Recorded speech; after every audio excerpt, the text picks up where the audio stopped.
Hello, it's CJ Miller. I'm in Shreveport, Louisiana, across the Red River from beautiful Bossier City, Louisiana. I'm downtown checking it out. So that's Bossier City, by the way, spelled like Bossier, but locally we're not too good on the French. Have you ever heard Cajun French or Creole French? Sounds very little like, actual Canadian French or French French for that matter. But it's so funny though because where the Cajuns initially come from, Acadiana, uh, used to be part of the United States. And then, I guess, Canada, whatever, got a hold of it and became part of their, whatever. Now it's Nova Scotia. But anyway, we migrated all the way down here because we already had Spanish settlements, and now we have heavy French and Spanish influence. And then, French islands in the Caribbean or whatever, previously, influenced or whatever. So all that kind of stuff just kind of, merges together and becomes like, depending upon Creole or Cajun French, depending upon which slant you want to put on it. Big difference, mostly a colloquial cultural thing, having to do with food. Tomatoes in your stuff, you can call that Creole, but if it's Cajun, doesn't have tomatoes, at least not in large amounts that you can detect, in your gumbo and jambalayas and stuff like that. So, or whatever. Big debate down here, tomatoes or no tomatoes. I'm just out here killing time because I'm back on my diet. What I had for lunch was a chicken, piece of oven fried chicken, nice size. Let me set this here. I have to do a wardrobe adjustment, but you're not seeing me, so I can, there we go. Okay. So anyway, yeah. So I had a, very light brunch. It was the chicken, and then I'm not slated to eat again after that until midnight. And the reason why is because I am on a reduction, meaning I want to reduce my body mass index. I want to increase going to the gym, and I didn't go last week. At first, it was because my friend that I go with hurt his knee. And then, for me, I just got kind of busy with my own stuff, and it was like, I need a mental rest. So let me just take, we didn't go the end of last week and Tuesday, mostly due to him. And then we didn't go, Tuesday we didn't go because of me, because I needed the mental break. But we'll hit it back up. No, last week. Oh my God, it's been about a week and a half. Yeah, so we didn't go because of his knee for about a week or so. And then for about, the last time we were supposed to go, which was supposed to be last Thursday, we weren't going. And I think maybe we were going to try to make it up Saturday. And I think it was Saturday that it was like, I could use a mental break from the week that I've had. And we thought about, let's go Sunday, but then we were like, let's just not worry about Sunday either, because we're going to get back into it on Tuesday. So we just decided to give ourselves a break. And then Tuesday, that's tomorrow night, we'll be back in the gym. And, it's, you got to listen to your body, but you've also got to listen to your mentality. And if you need some downtime, if you need just, just time to yourself, just to do some things. From the most committed couple, each person, there's going to come time when they're going to need to process what's going on inside of their self. They're going to need that. I think as much as we are pack creatures, we're meant to be social, we're meant to reach out like this. Is why I reach out, because we're social, right? So it's just one more way that we can connect. It's what we do. But it's key to our survival, as a matter of fact. But also, private downtime, our own alone time, is very key to our mentality. So, it doesn't always happen when you live in a large family, and that large family lives in a small space, and not everybody has their own place in the room. Like I've known families to live like, two families deep inside of a 1 or 2 bedroom apartment, and there's no privacy. And so sometimes you maybe kind of go off by yourself and get your privacy or something like that. I don't know, but people do need that, and that's why I think sometimes in larger families, fathers have their dens that they don't want people to go into, or the office or something like that. Maybe whoever is the main meal maker, whoever works that kitchen most, sometimes in the family, it's like, hey, this is my thing, and I'll let you know when I need help, but otherwise stay out of my kitchen. Even at home, when I have people come over, it's like, for me, it's like the kitchen, how I arrange it, it's my chaotic mess, it's mine, and I don't like people going in my kitchen. Plus, I don't get much of a chance to be able to serve people, because I really only have I have a couple of people that are welcome over, with just a little bit of notice. But most of the time I don't do big dinner parties except for 2, maybe 3 times out of the year.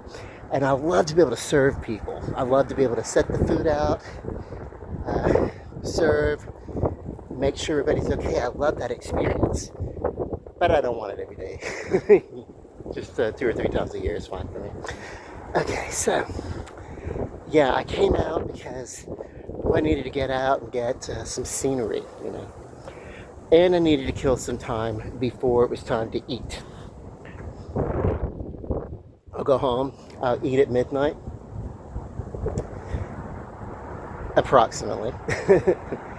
And then I'll do just a bit of a tidying up, so there will be less for me to do in the morning, because we have once a month the pest control. They come and they do the apartment that I live in, and I like the apartment to be tidy when people come in, especially if they're associated with where I live, like the office or anything like that. I'm very pleased that last month, or this month I should say, when I went to pay my rent, we finally did get a hold of whomever this company was, Paymentus, and we got a hold of someone and up the chain, and finally got something taken care of. My management, we didn't know what was going on in my office management of the apartment, and so we reached out. We didn't know why they weren't accepting my my rent payments. It turns out, for some reason, they needed to go in and they needed to enter a code that indicated approval, that they approved on their end. Either that they received approval, or that they approved the payment of method, the method of payment, I should say. So, and that went on for she says 5 months. It's really gone on for about 6 months. And that is because, and I think I mentioned this in a YouTube video shortly around the time this started happening in January, but there were laws that came out that said that people had to go through, they had to, a lot of these payment apps or whatever were going to have to go through a formal permission, and that meant that a lot of people were going to have to reboot and restart, and I don't understand why. And I mentioned this, and I told the people that, and I don't know why they didn't listen. Anyway, I'm just summing this up. It's water under the bridge now, because it's working now, but it's working now because we did a conference. I went into the management, and we did a conference on with a camera that he couldn't patch into the computer, but I was able to, as he was conferencing online, and we were able to go through the payment site, was able to describe word for word what's happening and what we would see.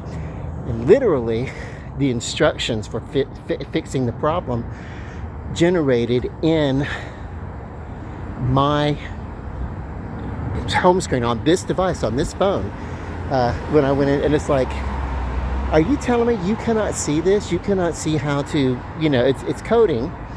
And so when I screen capped the coding and then I sent it into this big, long, huge email chain that I didn't ask for them to include me in, but they did 2 or 3 months ago. And so, well, I guess February, March, since February, because I came back, March. I came back in March from my last cruise. So that's when it was. So March, April, and then May. So, but it just seems a lot longer than what it was. But yeah, from that time, but it's been like almost every week communicating back and forth with, that whole email thing or whatever. Anyway, I screen capped everything and I put it into that email chain. And finally somebody paid attention, because it wasn't something that I could do from my end. I couldn't follow the instruction from my end, but they could. So, yay. Now, where I'm walking, and I knew I was going to come down here. I was making a video some time ago, and I got a little exhausted, and I said, well, sometime I'm going to come over and I'm going to show the area that the G Dome is going to be in when they get around to doing it. So they put up a temporary G Dome during that first Humor and Harmony Festival, and the idea was to test it out and see how it would go, see how we'd work with it and everything. And so it's been the thing with getting the permits and codes and everything like that. But I think they're just about ready to start building it. And this is going to be the site. I'm going to walk around it, and then I'll go ahead and maybe check out the river real quick and then head home. But yeah, I can't believe I've only been talking for about 12 minutes. It's because I was making a video and then I came across somebody who was just... I caught sight of her in my phone as I was walking, and for her privacy, because she was not at her best, I decided to delete that video and start over, because I don't like to, I really respect people, especially people who live outside and, do the best they can, So anyway. But so this studio here is another part of the G Unit Studios. Across town where I live, right outside of my balcony, as a matter of fact, is the back lot of G Unit Studio that 50 Cent and Company, G Unit, is putting. They have it. They do productions there.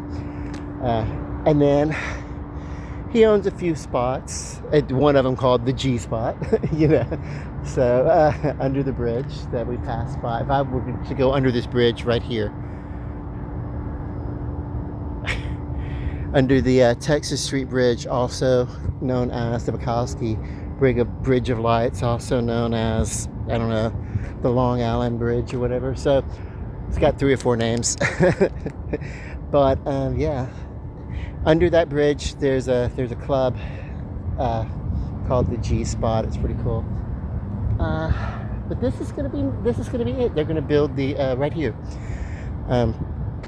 This used to be the expo hall, and we did a lot of conventions and stuff. And then we built where this Hilton is over here, just across from the Hilton. You'll see it when I walk by it. Is the modern convention center, the one that we've had since Mayor Keith Hightower was in office, and he kind of did that. So we like that. I do, anyway, because we were able to get bigger events, and we need it because we do Comic-Con in August, and then at the same time we're doing Comic-Con, there's usually another, event right upstairs. Usually I have found, I think the last time I went, certainly, it was a baseball card thing or whatever, and it was like free entry, and it was like a convention. So there were 2 of them going on, and if you got into GeekCon, you could go participate in the baseball convention, which was a separate, event running at the same time that they let you pass into it or whatever. So, and I hope that they'll keep up this incentive that they have. Now, I don't know why this part right here is open. Maybe this is not part of the property that he bought. But he did buy it, and this was the site of the temporary G-Dome. So I'm hoping it's going to be the part of the... we'll walk up to the corner, and then I'll get over to the river. I know, I'll cut over and I'll walk under the bridge. You can see the G-spot. So, you know, I'm happy that 50 Cent Jackson I haven't met him or anybody, you know. I live right next to the dude, to his studios and everything, but I'm just a small peon of a person. And I don't drink and I don't party and everything. And so a lot of what happens right now has a lot to do with like clubbing and partying and stuff. And it's really kind of great. Mostly, though, downtown is still mostly residential. There are some banks and businesses, but mostly it's residential. So it's a unique thing because it was like it started to get more residential in, I don't know what happened in the 1980s. This downtown just kind of like dried up here, right? And so the powers that be in the 90s started to create a community of, you know, artists, you know, and it happened at the Lee Hardware and the United Jewelers building first. And from that sprung up kind of an identity of art and art galleries and things like that, you know. And I'm hoping that when we get more of this in play, this is how big this thing's going to be. I hope when we get more of it, it's going to be kind of like the Sphere Dome in Vegas, probably smaller. And I think what it is, one of the things they had to talk about was the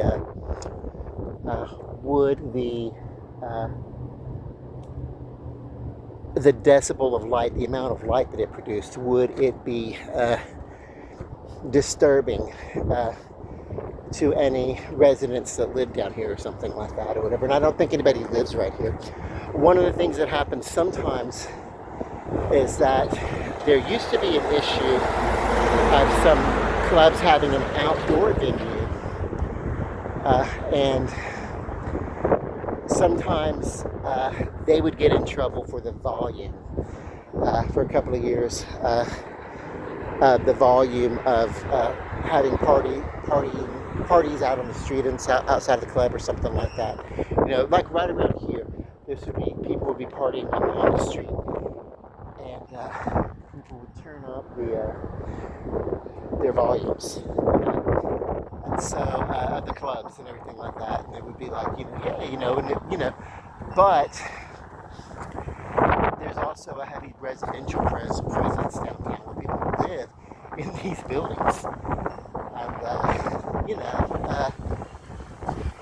then also unduly, hold on for a second, another adjustment. What it is I did not put on a belt when I left. And I am on a quest for losing weight after all.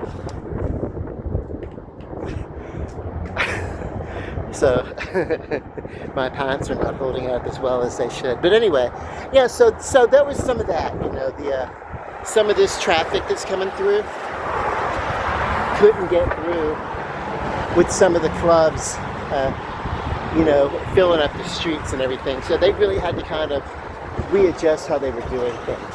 The Sandbar is a really fun place to come. Oh my God, it's great. It's like a pool hall. But late at night you can get a burger there or something like that. You know, that's cool. It's one of my favorite places. Like I said, it's not too typical that I go out by myself. You know, I normally just come out for these walks and just to talk about, random. You always have to, when you're walking down here, just remember, if you're a pedestrian, that sometimes there are idiots behind the wheel of a car. Even where you live, there probably are. And you can't just trust that they're going to understand the pedestrian has a right of way, and you need to do your part, and you need to look before you cross and all that kind of good stuff, because we have idiots. We have people coming from casinos and they're pissed off because they've lost most of their money and they've been drinking a little bit and they're buzzed. Stupid people. Let me pause the video. I'm coming up on some people. I don't want to accidentally grab in the video. All right. So I'll take a moment to revisit the documentary about the yacht rock that I found on HBO Max that I did watch. Was it on? Yeah, I think it was on HBO Max. And I talked about I was going to come back and give it a rating and everything, and I'm not, because it basically confirms everything. When I was a kid, we didn't have the term yacht rock. That came about later. And it wasn't ever legitimately used until I think it was a Sirius radio station had a radio station called Yacht Rock, but it was named after a MySpace joke, a series of little videos in 2005 that were like sketch comedy, that talked about just lampooning this genre of soft rock that they called yacht rock. They made it up, and it was in 2005, so it was like over by then anyway. It was like what you would hear on adult contemporary radio. And I was satisfied with the fact that, no, I'm not crazy. They actually didn't have that. And so I missed the whole MySpace thing. I really did. Some of you know a little bit about my story, that I'm a recovering addict. And that's going well, thank you very much. That's why I'm out here walking around in the middle of the night. But,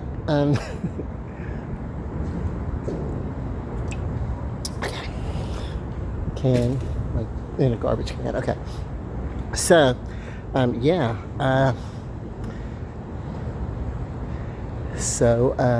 yacht rock, right? I missed the whole MySpace thing. I had a friend. I didn't have a computer during this time. I didn't even have a television set when all this was going on. I was living, I'll tell you, in 2005, where I was ending my relationship with Jared. That's the year of Katrina. I didn't have MySpace. I didn't set up a MySpace because the only thing I didn't really do that much on a computer. He had an old computer that was antiquated, like an office computer, not even a laptop, that he kind of let me use. Jared, the guy that I lived with, he was like, he called it my computer or whatever, and I don't know. And then, I don't know, so that situationship, by then we had already broken up as a couple, but we were trying to live together. And you can't live with someone that you just broke up with if you're two competitive people, and the reason for your breakup is competition between egos. That competition between egos is not going to change just because you change your living dynamic from being a couple to being roommates. You're still going to be competitive. You're still going to be at each other's. You're still going to be, picking away at each other, and the competition doesn't end. And that was a mistake that we both made. Although it was more his mistake than mine. But anyway. I think we got out of that, each one of us, physically unscathed, but I don't think emotionally. I don't think either one of us have had a serious relationship with anybody else since then. And we even tried to be like in my Facebook days, social Facebook buddies, but that didn't work out either. I was like, it's still there, not the being in love part or anything like that, but just the whole whatever, which is something, sometimes it's better to forgive and then leave alone. I even moved down to New Orleans for a while where he moved, and we never saw each other. Never visited, nothing. I was down there for 8 or 9 months. I was perfectly okay staying on my side. It was like like a line divided between, Canal Street that divided the Garden District from the CBD, and never the between, never the Twix shall meet or something like that. I don't know. I don't know. But in 2005, that relationship ended, and I was trying to come up because it's one of these things where we lived together as a couple, but everything was in his name. Like, he was renting an apartment, I moved in, and I contributed to the apartments and the house and everything like that. But he decided that he wanted to buy a house, and so I contributed basically anything and everything for a good part of a year or so, to just everything just given to him, for this house, that he wanted to get.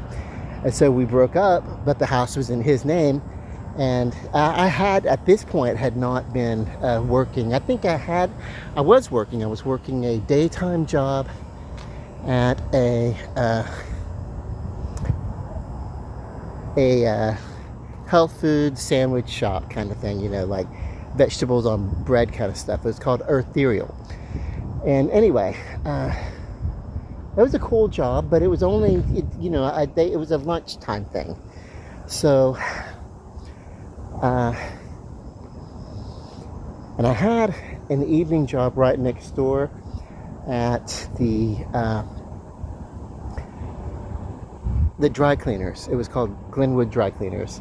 And then I would go around the corner from there when I got off from that. So that's after 7 hours. I'd worked for about 7 hours there. Then I'd go and I would clean up the kitchen for 2 hours at the Episcopal Cathedral. And then during this time, 2 of the custodial people had quit. So I took in their jobs and I cleaned up all the school rooms, because this was a cathedral with the school attached. So I cleaned up all the classrooms on the 3rd floor, cleaned up all the gymnasium stuff, then cleaned up what was called the White House, which is where the kids gathered for preschool and kindergarten. And then all the stairways and all the vacuuming along the hallways or whatever. And so there was a lady who worked on the 2nd floor or the main floor. Then there was somebody who worked on the 1st floor. Those two ladies in the custodial, all they did were the offices. They didn't really do anything out in the hallways. I pretty much took care of all that, So I was so overworked that was a big part of my problem. Now, all these part-time jobs, none of them were full-time jobs. I was killing myself working up to about 14 hours a day sometimes on all these jobs. And then occasionally I would get a call from someone. Maybe there'd be a slowdown. I worked on weekends too. On weekends, I'd go and I'd take care of the church too. Not every weekend, because we rotated out those weekend responsibilities. But yeah, and it was because I was trying to keep up economically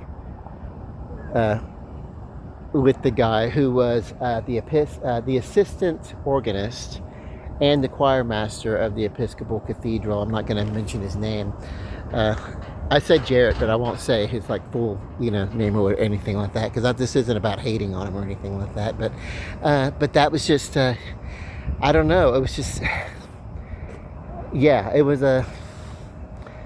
it was not a healthy living dynamic, so it didn't work out.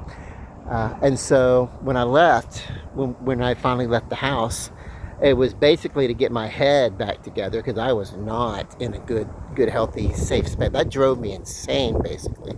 No kidding. It really did.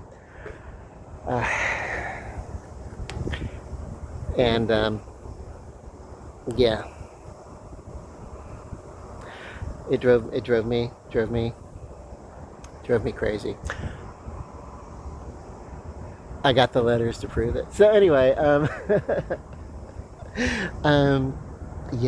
if you can hear me talking about it, you can hear my voice. Hey, so it's a deep time. But So I missed the MySpace.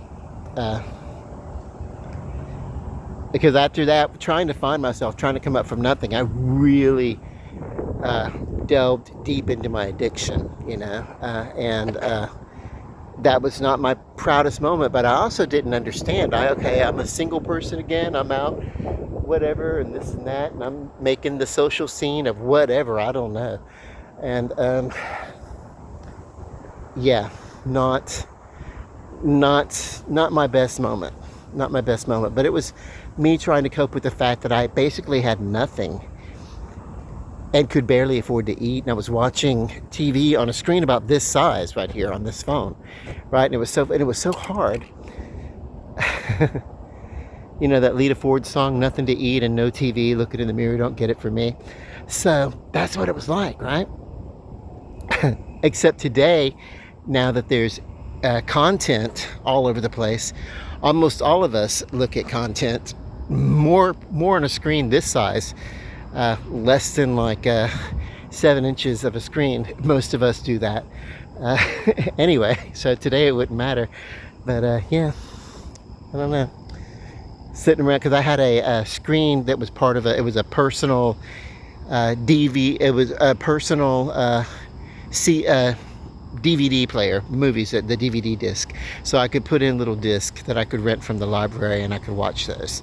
And that was my entertainment, because I couldn't afford cable. I couldn't really do anything, really. So, and the whole building, they were all like addicted to drugs, and they were addicted to drugs that I did not do. I was a greenie. I was a pothead, not that there's like an addict is an addict is an addict, and it really doesn't matter what the drug was, because it's really about the way the person reacts to the drug. And yeah, the marijuana was screwing my life up in ways that I'd never known it could happen to. I mean, the things that people did for heroin or methamphetamine, those ends that they did, I went through those ends, but my drug was marijuana. So it doesn't matter about the drug. If you're an addicted person, it really doesn't matter. It's about the disease of addiction, not about the substance that you use to satiate that addiction.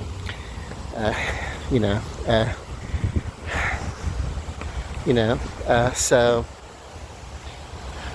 I've known people to be addicted to other people, to obsess over a person. I've known people to obsess in that addiction to the other person so much that they lose their life over it, So addiction is addiction. I've known more people to have committed suicide over gambling than I have over addiction to drugs or whatever. So, there's addiction comes in all sorts of forms, and it's a electrochemical response in the body, and addicts are a little bit different than other people. Most people, if they're not addicted, they can have, when they come home from work, a toke off of a joint here and there once in a while to relax, and it be no big deal. But for me, I couldn't do that,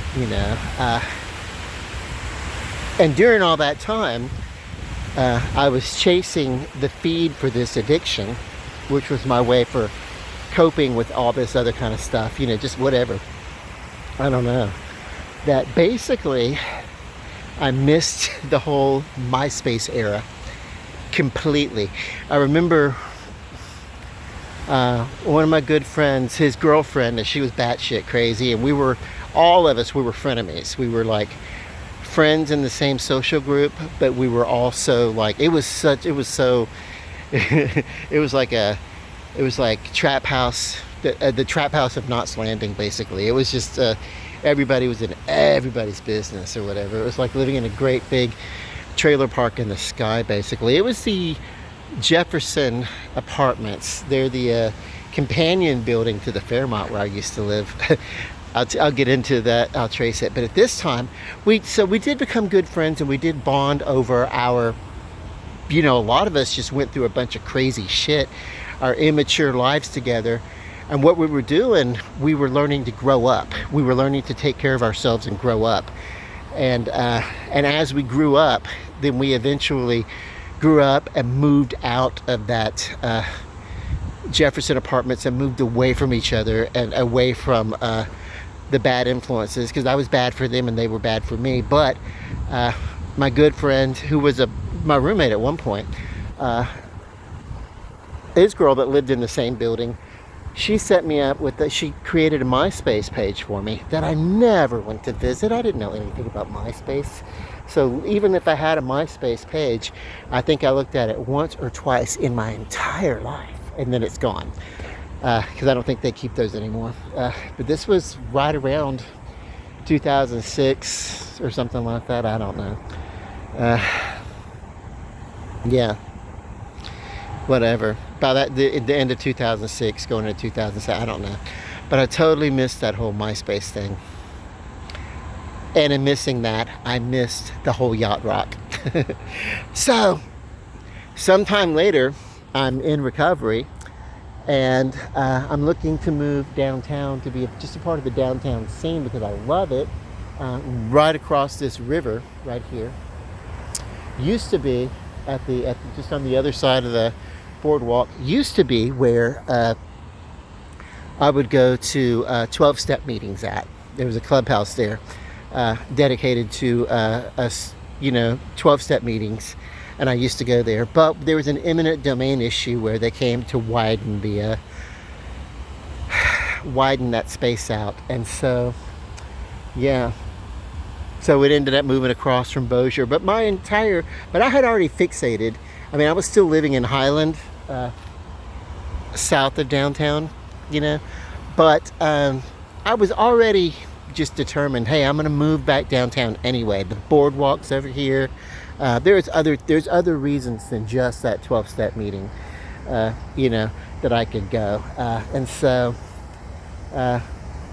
and the place that I could find that was in my budget and everything was the Fairmont. But I had several years in recovery, active, true recovery, real, honest 12-step recovery under my belt by then, and a really good support system and everything like that. And I realized that everywhere you go, there's alcohol, there are other drugs. You can't hide from that.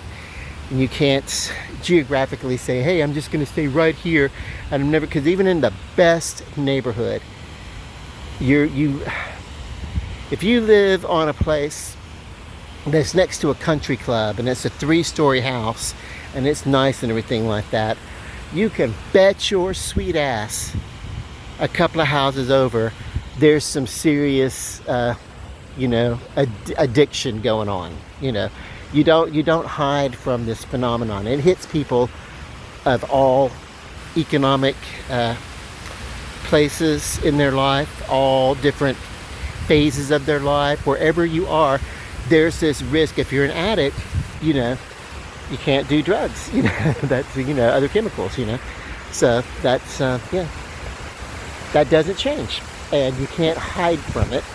So what you have to do is you have to reconcile yourself to maintaining your recovery, whatever it takes to maintain your recovery. And I go to meetings. 17 years later, I still go to meetings. Most of my friends I talk to are associated in some respect to recovery, and the ones who are not, my family and friends who are not addicts, we call them earth people, they know that I'm in recovery, and they respect that. And I don't care if we go out to dinner and they decide to have a beer or a glass of wine.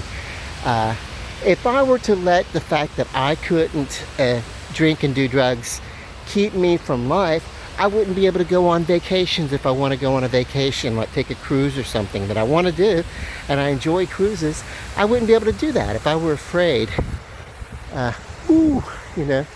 So, we learn about a little bit of personal accountability and all those sorts of things.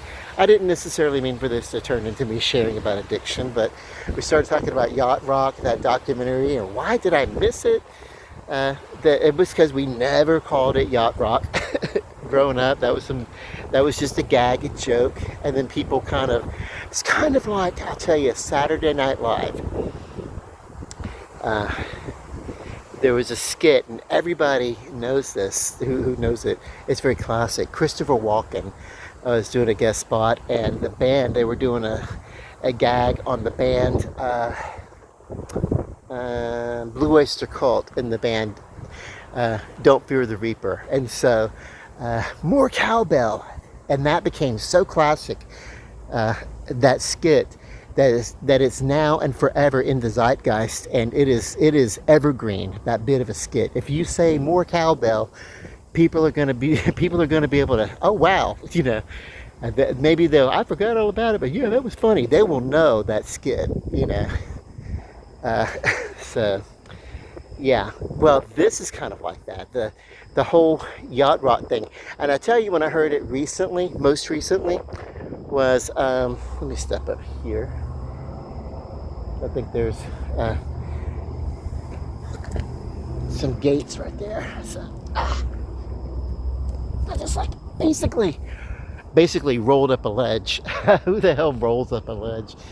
Me. Oh, it was open. I didn't have to roll up a ledge. I literally just walked around this thing. Literally, I rolled up that ledge because I thought this was closed. Okay.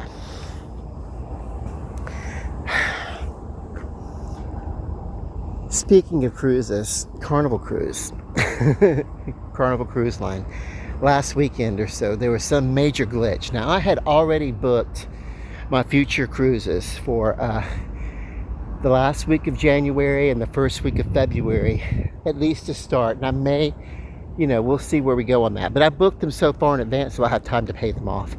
And then the price changed. Yeah, I got a few minutes. We'll talk about this. The price changed.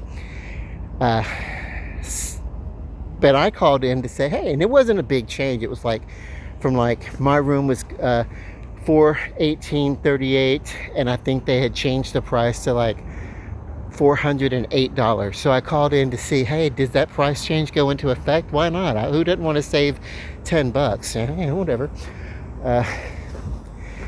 And the woman that I called, she wasn't my personal vacation planner, but I just called in and I spoke with someone, and she said, well, I can't get you this price, but there is this new great price, and it is $400. And what you get is an interior room that can turn into the king size bed. The same as I had last year, because I'm getting single rooms with single beds this time, whatever. So I was like, okay, well, that's cheaper. So yeah, I'll go with the one that's cheaper then. So she's like, oh, and by the way, you get $50 in a room credit for it. That's onboard credit that you can use for anything that you spend on the boat that's Carnival related. So more on that in a bit. So I said, great, well, let's switch. Same booking number, but she changed my room and gave me the new price. Well, about 3 days later, I get a call.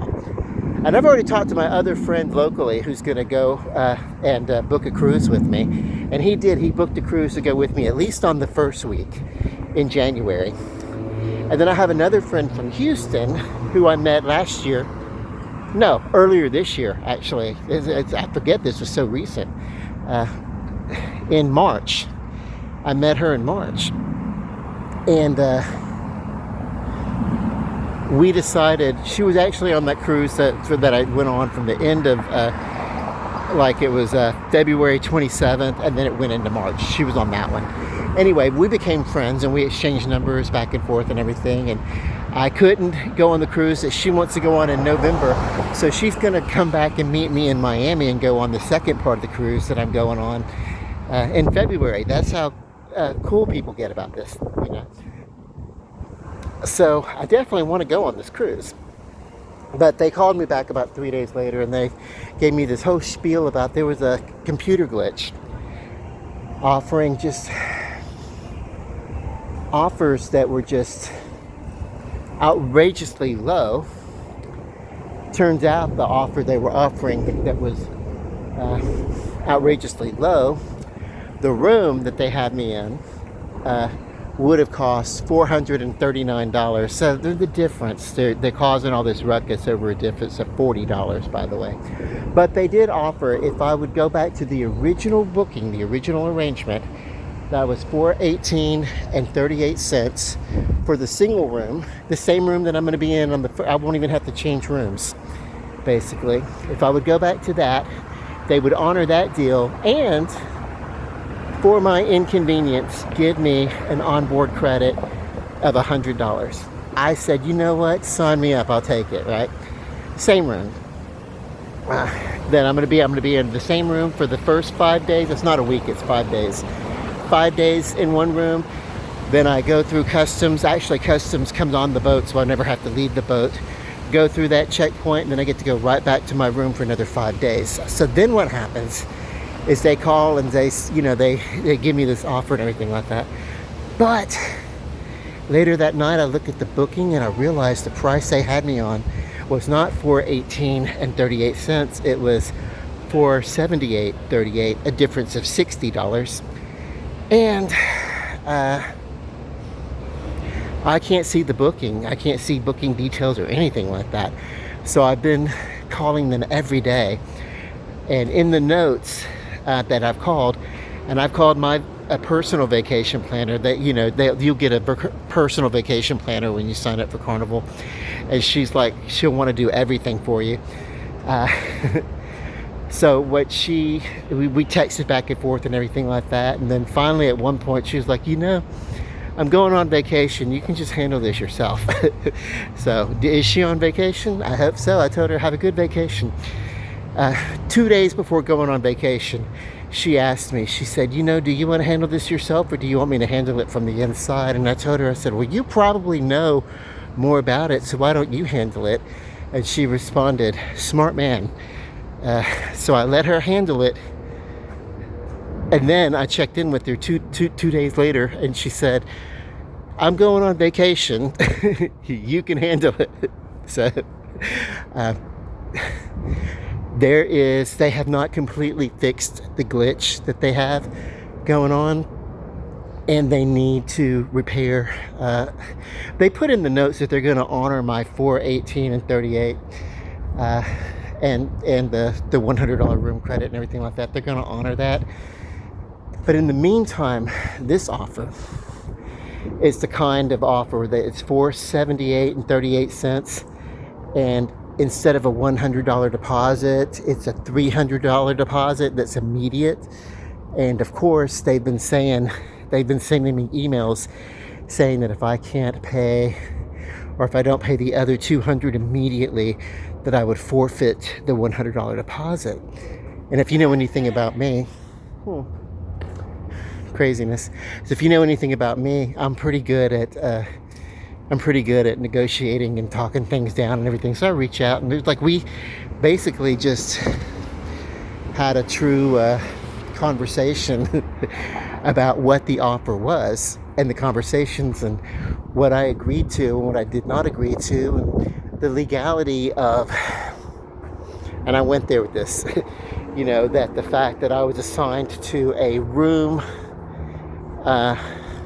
rate with the promotional code for this offer that I did not agree to, and that contract was initiated without my consent or knowledge, and the room never was that price. The room never was $478 and 38 cents. Now I know it's only a difference of $60, but it's for the single room, and I already had the same room on the first part of the cruise, and it cost $408, right? The second part of the week was going to cost $418, and then they decreased it to $408 to match the first week. That's why I called. But that's fine. I don't mind going back to the $418 and 38 cents. But it's just a principle of the fact that we had this conversation, and there's been all this back and forth over a glitch and this and that. So I'm not going to let up on that. So more to come on how I resolve that second 5-day cruise that I'm going to take, which price I end up paying. The $418.38 is what I'm aiming for, and that includes, after all this, the room credit, you know. And if it works out that I can't get that rate, it's going to come out of the budget somewhere. Then it'll come out of how much I spend on board. So either way, you know, they're going to get the money either way. But you know, if I spend a lot less on board for shopping and little things like that, if I spend less, and that also means less tipping, because I will have used fewer services for extra tipping or whatever. So, you know, there's all that, you know. You know, that's my little tiny little war with it's like every time I'm making I just finished up with the getting my rent thing after several months, getting it to where it's working, and then now I'm having to deal with the glitch of Carnival Cruise. So it's like my life over the last year has been about dealing with computer glitches and how to advocate against them. When you have AI running a lot of your businesses, I'm starting to get sweaty now too. It's a good time for me to go home. I'll wrap this up in a few minutes. So it is a good time for people to know, hey, watch your billing, your online posting, and your contracts and stuff like that. Check out your subscription services and everything like that. Make sure you're getting the correct rate. Make sure those clauses that say that they can change the rate on you without notifying you, that may or may not be legal. And the thing is they did notify me. They did call me and they did say, hey, this $400 room with the 2 beds that you can push together and make into a king size bed, we're going to put you back into a room with a single, and it has a couch or either an upper bed. So if you did bring somebody, but who cares? I'm gonna be by myself. So in my room anyway. But yeah, we're gonna do that, and we're gonna go back to your original rate, which is $418.38. So, and I've already seen the room online. It is a single bed with the couch, and the couch would fold out to another bed if I brought somebody with me, but I doubt that I will. But isn't that funny that I go from dealing with one computer glitch, get that worked out, only to turn around in the same month that I solved a month-long computer glitch, turn right around and start dealing with another computer glitch. It's just the world that we live in.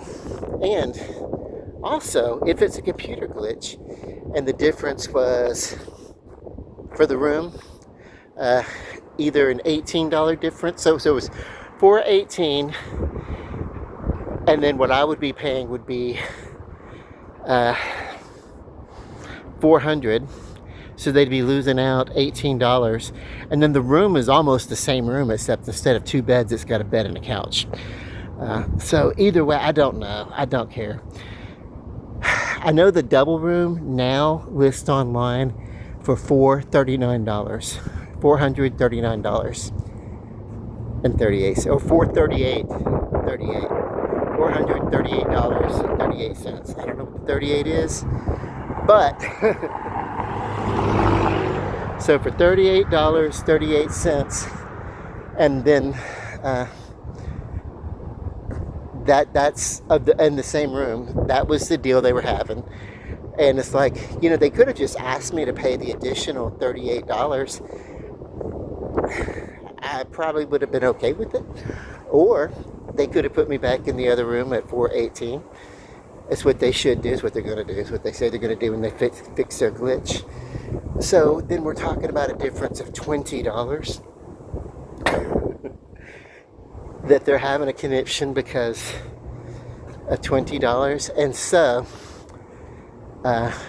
they're not giving me the bigger room for the additional $20, but for my convenience, I'm going to give up that offer. And it had a $50 onboard room credit, but they're going to give me $100 onboard room credit. Mathematically, I'm still $40 to the good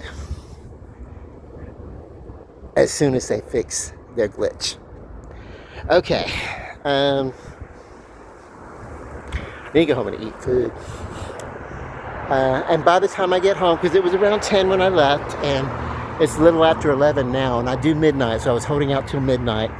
And what there is a stuffed pork loin with some cheesy potatoes that I made.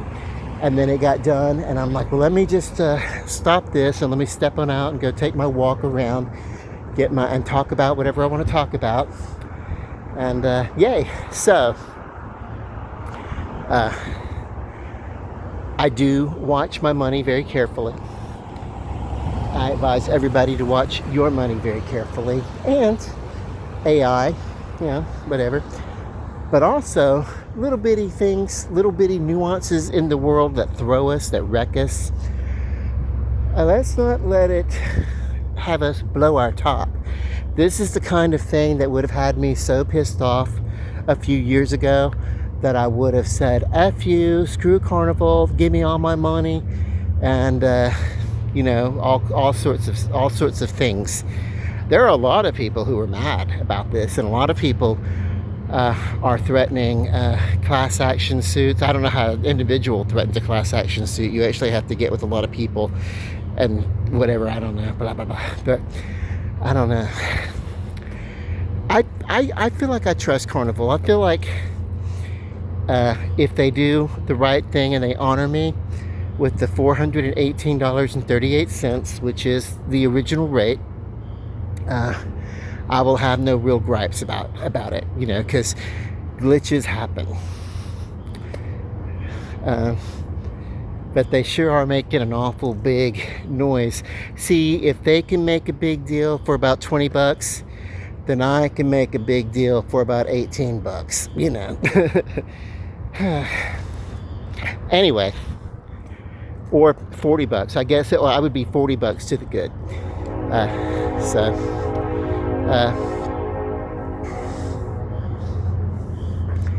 No, I'd be more than that. I'd be $418.38.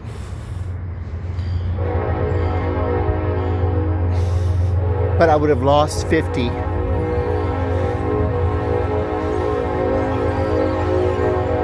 Hold on. I'm going to pause this until the train passes. No, it's done. Okay, I'm going to do the math. $18.38. We'll round that up to 20. Then I lost 50. So, yeah, I'd be to the good about $30. Whatever. I'll let you know how it goes. Okay, love and light, everybody. And hope you followed all my insanity. But don't let it wreck your spirituality. You'll find your minor irritations in every day, and you'll have a reason to look at problem solving, or you'll have a reason to look at giving up, throwing your hands up, and just, I don't know, just putting a pin in the whole thing and just kind of like wrecking whatever it is that you're working on. You'll have those options. I advocate for problem solving. And how do you go about solving your problems? And is $60, would that be a big enough difference in a price for you to insist that you get the 418? For me, it's not the money. For me, it's that insistence of the immediacy of the rest of the deposit right away. It's like, I budget, and so if I know to budget, then I know to budget. So if you want $300 deposit for a room, you tell me that now when I'm making the deposit. You don't take $100 and then come back and ask for $200 later after I've already spent the rest of my entertainment budget, which I have. So, you know, who would pay more for the same room and a greater budget? Who would want to do that ever? Anyway, sounds like an evil bird. Love and light, everybody. Peace. God bless. Bye.